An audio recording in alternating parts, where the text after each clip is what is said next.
Inside the marble-bright lobby of La Lumière, a black mother holding her baby is stopped by a smug white hostess. Seconds later, the hostess suddenly swings and slaps her across the face, the baby bursting into terrified cries. Guests freeze, a few lift their phones to record. The woman doesn't shout, doesn't retaliate, she simply says, calm and steady, before you go any further, make sure you know who you're putting your hands on. No one realizes, they've just struck the worst possible person. Dr. Camille Vaughn arrived at La Lumière just before sunset, the warm glow of the restaurant's chandeliers spilling through its glass facade like a promise of elegance. She held her 11-month-old daughter, Ivy, close against her chest, the baby's curls resting softly on her shoulder. Camille wore a simple cream blouse, dark jeans, and flats, a far cry from the sharp white coat and surgical scrubs she was known for at St. Augustine Children's Hospital. To anyone passing by, she looked like a tired young mother hoping for a quiet evening. To those who truly knew her, she was one of the most skilled pediatric surgeons in the nation, a woman whose steady hands had saved hundreds of children. But tonight, she wasn't Dr. Vaughn. She was simply Camille, a widow marking the 10th anniversary of a marriage she still carried in her bones. Her husband, Marcus, had died 3 years earlier in a highway collision caused by a drunk driver. Every year since, Camille honored their anniversary by having dinner at a new restaurant, somewhere he would have taken her if life hadn't been cut short. La Lumière, with its French-inspired menu and quiet sophistication, felt like the right place to remember him. But La Lumière also had a reputation. It catered to wealthy patrons, political donors, and executives in tailored suits. Black diners, unless they arrived in designer clothing or accompanied by someone known, were often greeted with suspicion rather than hospitality. Camille knew this. She had lived through versions of it all her life. Still, she hoped tonight would be different.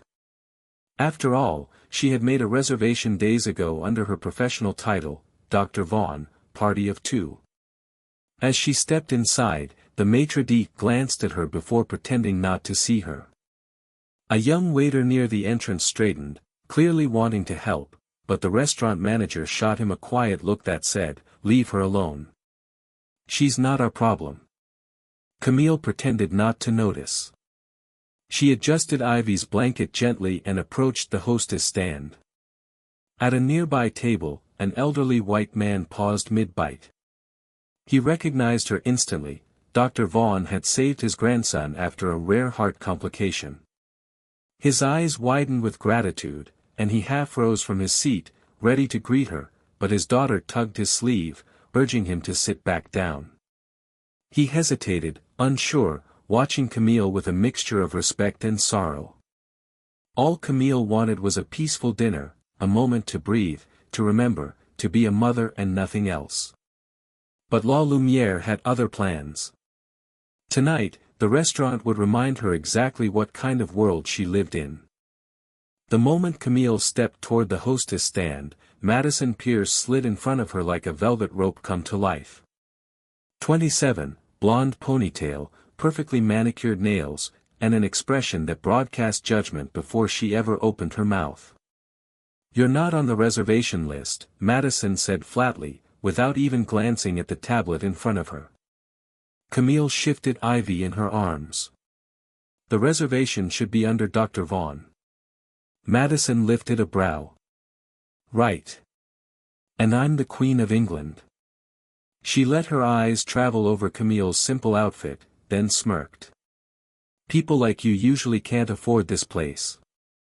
The words landed like a slap long before the real one came. Ivy whimpered softly, her small fingers tightening around Camille's blouse.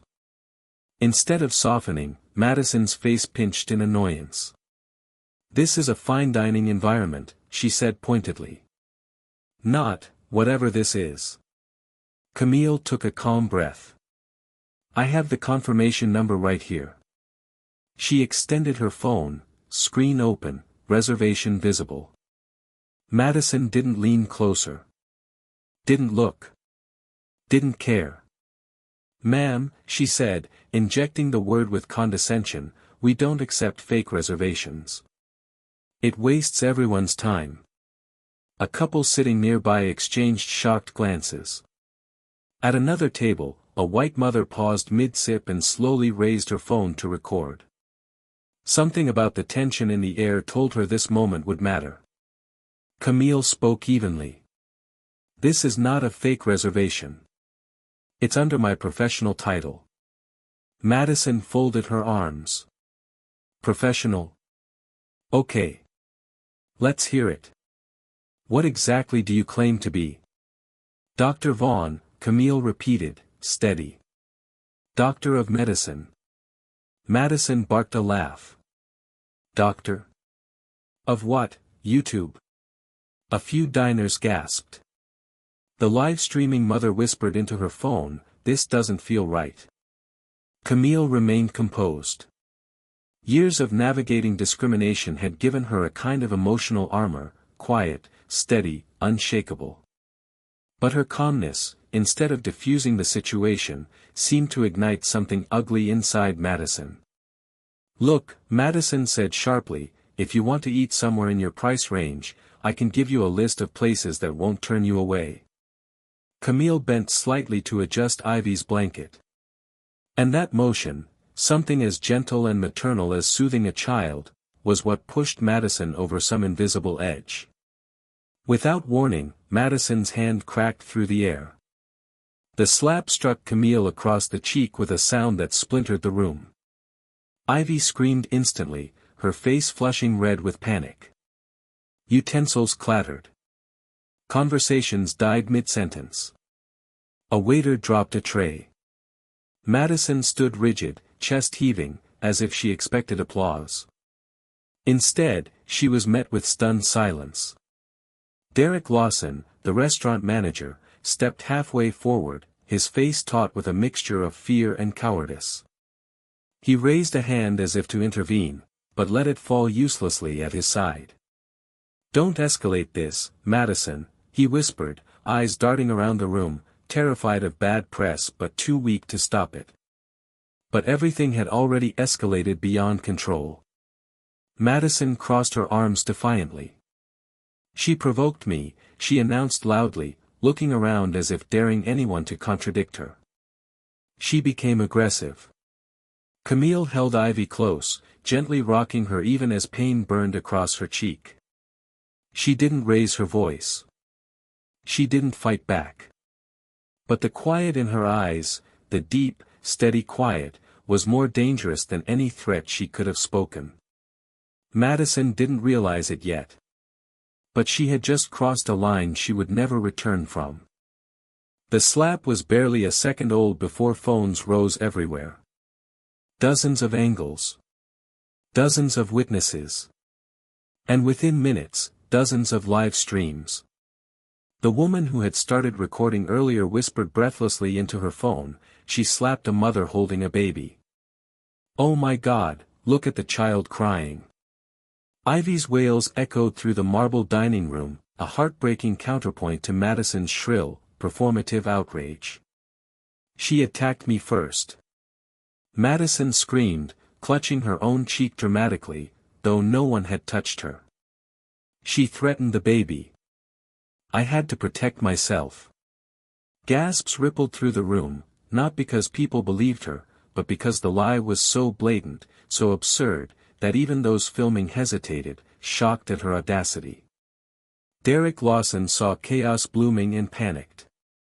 His instinct wasn't justice, it was reputation management. "She became violent," he repeated mindlessly, like reading from a script. "We need the police." And so, they called them. Officer Nathan Briggs and Officer Karen Holt arrived within minutes, entering the restaurant with the body language of people expecting a criminal, not a mother soothing a crying infant. Briggs, a tall white officer with a jaw clenched so tightly it looked like it hurt, took one sweeping glance at the scene and made his decision.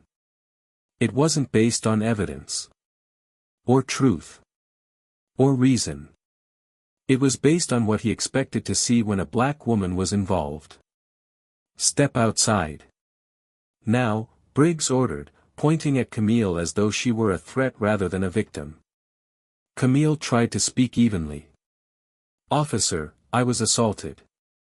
There are witnesses. I have a reservation." I said step outside. Briggs barked. He didn't ask who she was. He didn't ask what happened. He didn't ask to see the footage. He simply grabbed her elbow, roughly, as Ivy trembled against her chest. The diners collectively inhaled, stunned at the escalation. Outside, under the bright glare of the streetlights, Briggs ripped open Camille's diaper bag. He dumped its contents onto the concrete, diapers scattering, baby wipes fluttering, a pacifier bouncing across the sidewalk. Karen Holt watched silently, arms crossed, letting him work. Briggs picked up Camille's hospital ID, squinting at it. "Anyone can buy these online," he scoffed, tossing it to the ground with a flick of his wrist. A woman stepped forward, phone still recording. "Officer, I filmed the whole thing. The hostess assaulted her." Briggs whirled toward her. "Back up or I arrest you for interference." Another man held out his phone. "Sir, please, the live stream." "Put that down." Briggs roared, reaching for his baton. The crowd recoiled, fear crackling through the air. Camille held Ivy close, rocking her gently, though her jaw tightened. The humiliation wasn't new. The injustice wasn't surprising. But the consequences, tonight, would be different. "I have the right to call counsel," Camille said quietly. Briggs stepped closer, his voice dripping with authority he hadn't earned. "You'll call no one." Karen nodded in agreement, adding coldly, "Your behavior brought this on yourself." Camille lifted her gaze. Not angry. Not afraid. Just steady. She had endured dismissiveness from the hostess. She had endured cowardice from the manager. She had endured lies shouted across a dining room. And now, she was enduring the worst of all, a system designed to doubt her. But Camille Vaughn was not helpless. And she was not alone. It was time to remind them who they were dealing with. And the power she carried in one simple phone call. The night air outside La Lumière had cooled, but Camille felt heat radiating everywhere, off the concrete where her daughter's bottle now lay cracked, off the stares of bystanders still watching, off the sharp humiliation she had been forced to swallow again and again. Ivy trembled in her arms, cheeks blotchy from crying, tiny fists buried against Camille's collarbone. Madison stood at the doorway, arms folded triumphantly, as if she had just defended the gates of some sacred fortress. She should have known her place, she muttered, to Derek, to Briggs, to anyone who would listen. A few guests gasped at the comment. Others recorded it. But Madison didn't notice, she thought she was untouchable. Camille adjusted Ivy on her hip. Her cheek still stung from the slap, but her voice stayed even. "I want to make a phone call." Briggs snorted. "Go ahead. Call whoever you think cares." Camille didn't argue. She didn't plead. She simply reached for her cell phone, wiped Ivy's tears with her thumb, and dialed a number she'd memorized out of necessity, not pride. The call connected on the second ring.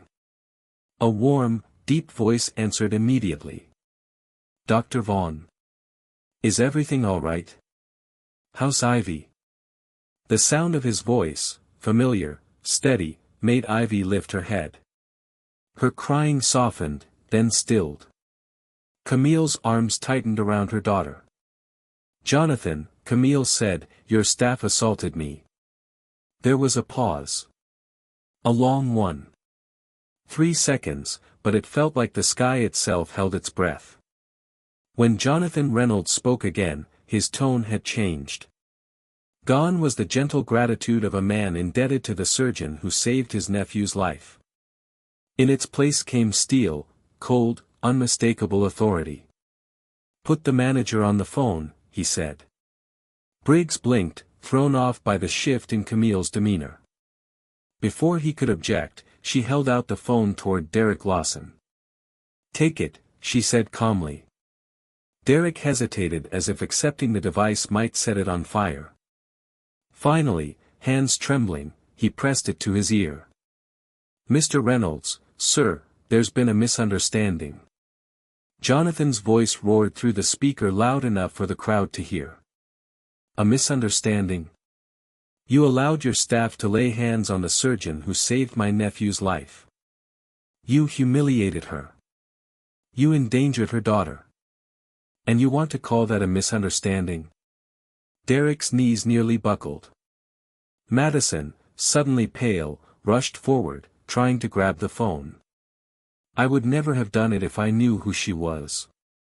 Camille turned her head and looked Madison directly in the eyes, steady, unshaken, devastating. "That's exactly the problem." The crowd murmured. People nodded. A woman whispered, "She's right, she's absolutely right." Jonathan's voice cut through again. "I'm calling the board. Stay exactly where you are." What followed unfolded with surgical precision, ironically fitting for the woman at the center of it all. Within 5 minutes, the regional director of Reynolds Hospitality Group called the restaurant. Within 10, half the board of directors joined the call. Within 15, reporters arrived, summoned by witnesses and live stream viewers. And at minute 20, just as Briggs was trying to compose himself with aggressive posture and hollow authority, a black SUV pulled up.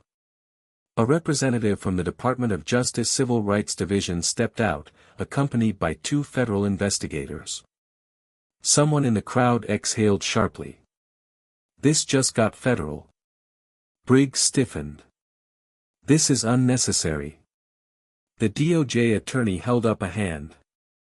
Officer Briggs, we've received multiple reports of racial bias, unlawful search, and endangerment of a minor. We need your body cam footage. Briggs faltered. My body cam? Yes. Immediately. Derek stared at him. Madison swallowed hard. The world they had crafted, the lies, the performance, the entitlement, was collapsing plank by plank. Madison's phone buzzed in her pocket. She didn't answer. Jonathan did it for her. "Madison Pierce," he said over speakerphone. "As CEO of Reynolds Hospitality Group, I am terminating your employment effective immediately. Security will escort you off the premises." Madison's face drained of all color. You can't. You slapped a customer holding a child," Jonathan replied, voice glacial. "In my restaurant. I could not fire you fast enough." Derek looked ill. "Mr. Reynolds, sir, what about You're suspended pending investigation. Expect a federal inquiry. And do not remove yourself from the premises." Briggs's turn came next. The DOJ representative stepped closer. "Officer Briggs, your conduct tonight is under review. You are required to submit your body cam and remain available for questioning." Briggs sputtered, but she was aggressive. Multiple witnesses chimed in simultaneously. "She wasn't aggressive. I filmed everything." The hostess slapped her. "She was calm the whole time." Briggs's certainty crumbled. His authority evaporated. And for the first time that night, he realized he might truly be in danger, not from Camille, but from the truth. And still, Camille stood quietly, steadying Ivy, watching everything unfold with the composure of someone who knew exactly where this was going. Because the biggest shock of all still hadn't arrived. But it was coming. Fast. The federal hearing room was packed, journalists shoulder to shoulder, attorneys whispering urgently, community members clutching printed screenshots from the viral live stream. At the center of it all sat Madison Pierce and Officer Nathan Briggs, each with their lawyers, both visibly sweating despite the room's cold air conditioning. Madison wore a stiff black blazer, attempting professionalism. Briggs wore his dress uniform, chest puffed out as if the fabric alone could restore lost authority. The panel of federal commissioners filed in, and the room fell silent. Madison's attorney stood first. "My client acted purely in self-defense," he said. "She was attacked, threatened. The child's safety was in question." Madison nodded vigorously, adding in a strained voice, "She lunged at me. I feared for the baby." Briggs chimed in next, eager to reclaim control. "She resisted officers," he declared. "She was unstable, emotional, and refused lawful commands." A low hiss of disbelief rippled through the room. The lead commissioner turned to Camille. "Dr. Vaughn, would you like to respond?" Camille rose slowly, Ivy's blanket folded neatly on her lap, her posture composed and unbothered. She reached into her handbag and placed a small silver USB drive on the table. "I would like to submit evidence." The words alone shifted the entire room's energy. Attorneys straightened. Reporters leaned forward. Even Briggs's jaw clenched. The commissioner nodded. "Proceed." The screen behind them flickered to life. First clip.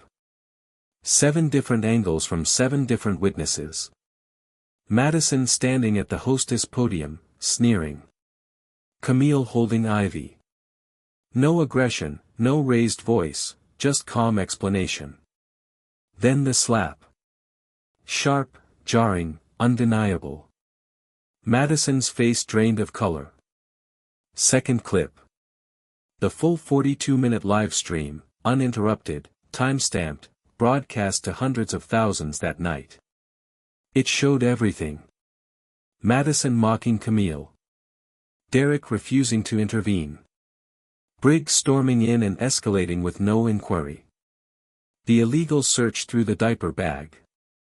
Ivy crying while Briggs tossed a pacifier onto the street. The gallery gasped in waves. Third file. An audio enhancement from Camille's hidden recorder. Madison's slur-laced comments. Briggs muttering, "These people always cause trouble." Derek whispering, "Just deny her." Karen Holt saying, "Her credentials don't mean anything." A commissioner closed her eyes, disgusted. Fourth file. A DOJ statistical report, cold, clinical, devastating. For 3 years, La Lumière had produced the highest number of racial discrimination complaints of any restaurant in the district. Black diners were denied reservations at rates 5 times higher. Staff described customers by coded derogatory terms in internal chat logs. Complaints were dismissed by management 97% of the time. Camille let the silence settle before she spoke. "The danger wasn't in my presence," she said softly, yet every syllable cut through the room. "It was in their assumptions." Her words hung in the air like a verdict already delivered. One commissioner exhaled sharply. Another whispered, "My God." Madison's attorney scrambled for composure. This doesn't prove intent." Camille's head tilted slightly. "You slapped a woman holding her child. You lied to police. You endangered the baby's welfare. And you weaponized racial bias to justify it." Then she turned her gaze toward Briggs. "And you, Officer Briggs, you ignored evidence, ignored witnesses, ignored the crying child in front of you. You didn't respond to a crime. You responded to a stereotype." Briggs looked like he wanted to sink into the floor. The audience erupted, some in outrage, some in applause, some simply stunned into silence at how thoroughly the facade had been dismantled. And for the first time since the night of the incident, everyone in that room understood the truth. This wasn't just a restaurant scandal. It was a systemic exposure. A public unraveling. A reckoning. And Camille Vaughn was the one who had forced the nation to look at it. The hearings concluded with a clarity that left no room for doubt, no space for excuses, no shadows for misconduct to hide in. The verdicts came swiftly. Madison Pierce, whose arrogance had sparked the entire incident, was convicted of assault and filing a false report. 90 days in county jail. Mandatory bias training. A permanent mark on her record that would follow her long after her release. As she was escorted from the courthouse, she looked at Camille with a mixture of disbelief and fear, as if she still couldn't understand how quickly her sense of superiority had collapsed. Officer Nathan Briggs faced harsher consequences. The court found him guilty of abuse of authority, unlawful search, and endangering a minor. 6 months in federal custody. Lifetime ban from serving in any law enforcement role. His badge, once a symbol of power, was turned in, catalogued, and sealed away. Sergeant Karen Holt avoided criminal charges but was placed under internal review, her career effectively over. And Derek Lawson, the manager who stood by and let everything unfold, was permanently terminated from Reynolds Hospitality Group for complicity and negligence. But the fallout didn't end with individuals. Jonathan Reynolds gathered his board for an emergency restructuring and announced the Equity and Dignity Initiative, a sweeping reform across all 61 restaurants under the Reynolds Group umbrella. Mandatory anti-bias training. Transparent complaint processes. Secret shopper racial auditing. Zero-tolerance policies for discriminatory incidents. The city's police department wasn't spared either. Under federal oversight, they implemented new bias reduction protocols, mandatory body cam audits, and disciplinary pathways for officers who escalated unnecessarily. And through it all, Camille remained steady, not triumphant, not vengeful. Simply focused. When the Department of Justice invited her to join the National Advisory Council on Customer Equity and Civil Rights, she accepted, not for prestige, but for Ivy, for the children she served, and for every person whose dignity had been dismissed in silence. The system had been shaken. The consequences were real. And this time, justice didn't whisper, it echoed. Camille returned to La Lumière a few months later, this time not as a customer, but as a consultant signing an equity and inclusion contract with the Reynolds Group. The once intimidating dining room felt different now. Warmer. More aware. More human. Ivy toddled across the polished floor, her tiny hands slapping against the wood as new staff members bent down to greet her with genuine smiles. Camille watched her daughter explore, unafraid, and felt a quiet satisfaction settle in her chest. A young server approached her hesitantly. "How did you stay so calm that day?" he asked. Camille closed the folder she'd been reviewing and looked him in the eye. "When you know your worth," she said, "no stranger can diminish it." Outside, the city buzzed on as usual, but inside the restaurant, something had shifted, something that wouldn't easily be undone. A final reminder lingered as the scene faded. Not every black mother holding a child is fragile. Not every silence is fear. And sometimes, the slap meant to put someone in their place, becomes the blow that destroys your own.